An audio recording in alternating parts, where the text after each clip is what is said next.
এই মাসের 7 তারিখ অর্থাৎ 7ই জানুয়ারি নিউজ 18 বাংলায় আমরা একটা খবর দেখিয়েছিলাম, যেখানে ধূপগুড়িতে ডুডুয়া নদীর চর থেকে দেদার বালি চুরি হচ্ছে। আর এই খবর দেখানোর পরেই পদক্ষেপ, বালি চুরি বন্ধ হলো।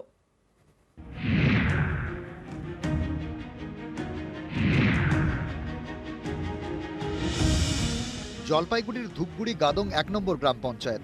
এখানকার কাজীপাড়ার পাশ দিয়ে বয়ে গিয়েছে ডুডুয়া নদী।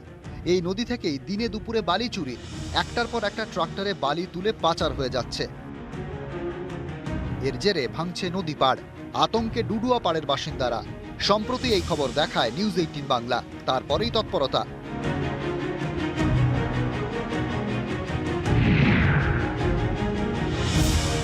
ডুডুয়া পাড়ে অভিযান শুরু ধূপগুড়ি থানার পুলিশের। এর জেরে বেআইনিভাবে বালি তোলা বন্ধ, দেখা নেই কোনো ট্রাক্টরের। আপনাদের খবরের পরে পুলিশ প্রশাসনের একটা তৎপরতা ছিল, আপাতত ওটা বন্ধ আছে। আপনাদের ধন্যবাদ জানাই অশেষভাবে, ঠিক আছে, যে আপনারা একটা খবর করার পরে বালি পাচারটা বন্ধ হয়ে গেছে ধূপগুড়িতে। ডুডুয়ার এক পাড়ে ধূপগুড়ি, এখানে বালি পাচার বন্ধ। অন্য পাড়ে আলিপুরদুয়ারের ফালাকাটার ধনীরামপুর, সেখানে কিন্তু এখনো চলছে বালি পাচার। নদীর পাড়ে ট্রাক্টর, তাতে তোলা হচ্ছে বালি, এরপর সেই বালি পাচার হয়ে যাচ্ছে। ধনীরামপুর একপাশে ধূপগুড়ি ব্লক এবং ওই ডুডুয়া নদী, সেখানে হচ্ছে 3টে ট্রাক্টর দিয়ে কন্টিনিউ বালি তোলা হচ্ছে। আমি দেখে নিচ্ছি, আমি ল্যান্ড পুলিশকে অ্যাক্টিভ করে দিচ্ছি, ওরা চলে যাবে এখনই।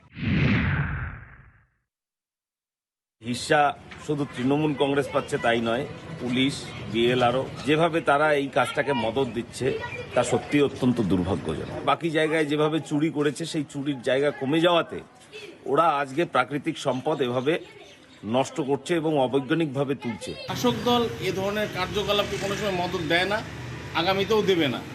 কেউ ব্যক্তিগতভাবে তার স্বার্থ চরিতার্থ করার জন্য যদি এ ধরনের কার্যকলাপে যুক্ত হয়ে থাকে, তাহলে নিরপেক্ষভাবে প্রশাসন সেই বিষয়টা খতিয়ে দেখবে। জলপাইগুড়ি থেকে রকি চৌধুরী, নিউজ 18 বাংলা।